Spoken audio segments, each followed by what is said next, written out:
Assalamualaikum anak-anak. Ustazah Fida di sini.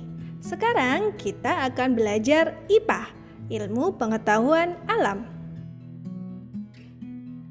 Materi kali ini tentang sistem pernafasan. Kelas 5, tema 2, subtema 2, yaitu pentingnya udara bersih bagi pernafasan, dan subtema 3, memelihara kesehatan organ pernafasan manusia. Pada subtema 2, kita akan membahas tentang faktor penyebab gangguan pernafasan manusia serta penyakit dan gangguan sistem pernafasan manusia. Lalu, pada subtema 3, kita akan membahas tentang cara mengurangi polusi udara di rumah dan tanaman hias yang dapat menghasilkan oksigen, serta cara menjaga kesehatan organ pernafasan manusia. 1. Faktor penyebab terjadinya gangguan pernafasan manusia. Penyebab pertama, faktor fisik, yaitu cacat bawaan dan kelainan alat pernafasan. Penyebab kedua, faktor penyakit. Contohnya, influenza, asma, TBC, COVID-19, kanker paru-paru, dan lain sebagainya. Yang ketiga, faktor lingkungan, meliputi lingkungan kotor, asap kendaraan, asap rokok, dan asap pabrik. 2. Penyakit atau gangguan sistem pernafasan manusia. Contohnya influenza atau yang sering kita kenal dengan penyakit flu. Disebabkan oleh virus influenza. Penularannya yaitu melalui udara pada saat kita batuk, bersin, atau melalui air liur si penderita. Gejalanya sangat beragam.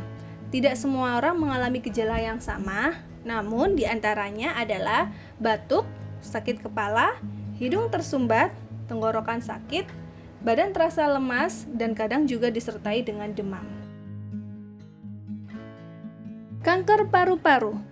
Penyakit ini disebabkan oleh adanya sel ganas atau yang sering kita sebut sel kanker yang terus-menerus tumbuh membesar di paru-paru. Penyakit ini sebagian besar diderita oleh perokok, baik perokok aktif maupun perokok pasif. Apa bedanya? Perokok aktif adalah orang yang aktif merokok, sementara perokok pasif adalah orang yang tidak merokok tapi kerap sekali menghirup asap rokok. Perhatikan gambar berikut. Sel kanker diilustrasikan dengan warna kuning kemerah-merahan. Seperti yang kita ketahui, sel sebenarnya berukuran sangat kecil dan tidak bisa kita lihat kecuali dengan menggunakan mikroskop. Namun, pada gambar ini sel terlihat sangat jelas dikarenakan sel telah tumbuh membesar, sehingga menyebabkan gangguan sistem kerja paru-paru dan pada akhirnya dapat menyebabkan kematian.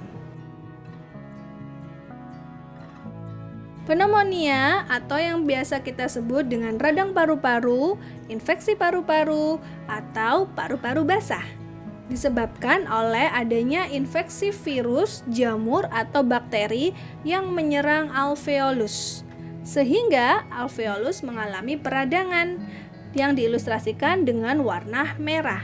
Karena di dalam alveolus terdapat cairan atau nanah yang berwarna kuning, mengakibatkan terganggunya proses pertukaran oksigen dan karbon dioksida. Maka si penderita mengalami gejala seperti batuk berdahak, demam, dan sesak nafas. Difteri adalah penyakit yang menyerang hidung, faring, laring, dan tenggorokan akibat adanya infeksi bakteri Corynebacterium diphtheria. Penyakit ini ditandai adanya selaput abu-abu pada faring, laring, tenggorokan, dan amandel. COVID-19 adalah penyakit yang disebabkan oleh virus corona. Disebut COVID-19 karena penyakit ini baru ditemukan pada tahun 2019. Virus corona ini dapat menular melalui droplets, kontak fisik, atau menyentuh benda yang terdapat virus. Gejalanya beraneka ragam. Di antaranya adalah batuk kering, diare, muntah, sesak nafas, demam tinggi, dan pneumonia, seperti yang sudah kita jelaskan sebelumnya. Pencegahannya bisa dilakukan dengan cara memakai masker, mencuci tangan dengan sabun, menjaga jarak, dan menghindari kerumunan, serta vaksinasi. Asma. Seperti yang kita lihat pada gambar, penderita asma mengalami penyempitan pada saluran nafas, sehingga menyebabkan sesak nafas. Asma dapat timbul oleh beberapa faktor, di antaranya adalah perubahan cuaca atau cuaca ekstrim seperti cuaca sangat dingin atau sangat panas. Kemudian yang kedua, asap rokok, asap pabrik, dan juga asap kendaraan.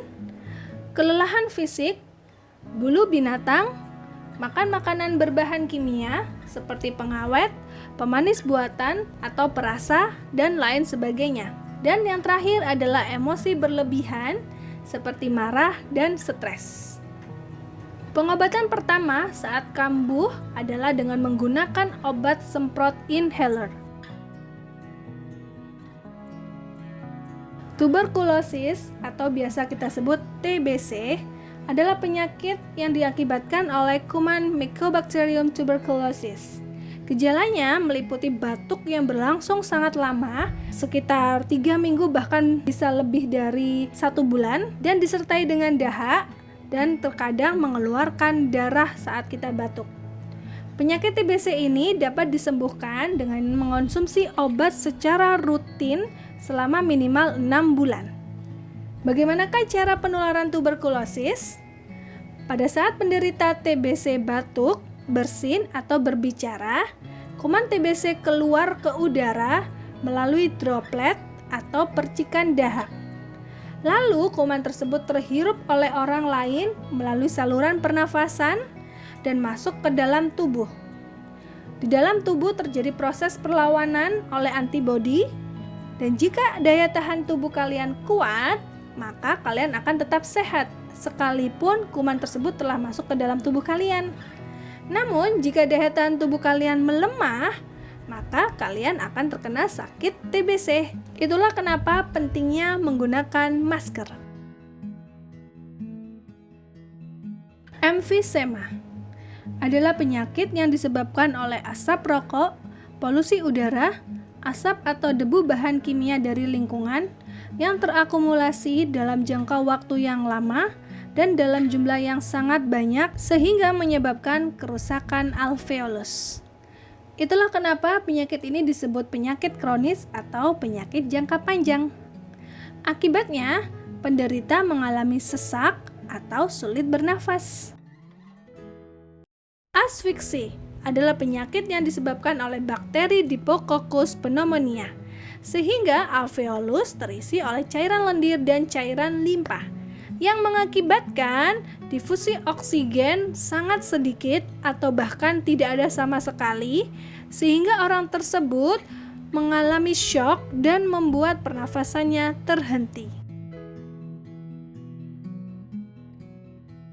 3. Cara mengurangi polusi udara di rumah dan menanam aneka tanaman hias penghasil oksigen.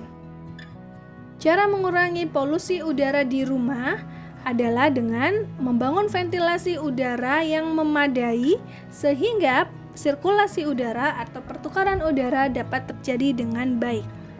Kemudian menanam tanaman yang kaya oksigen, lalu tidak membakar sampah di halaman rumah, dan yang terakhir mengurangi penggunaan bahan kimia yang berbau sangat menyengat. Contoh tanaman hias penghasil oksigen diantaranya adalah spider plant, sirih gading, dan lidah mertua.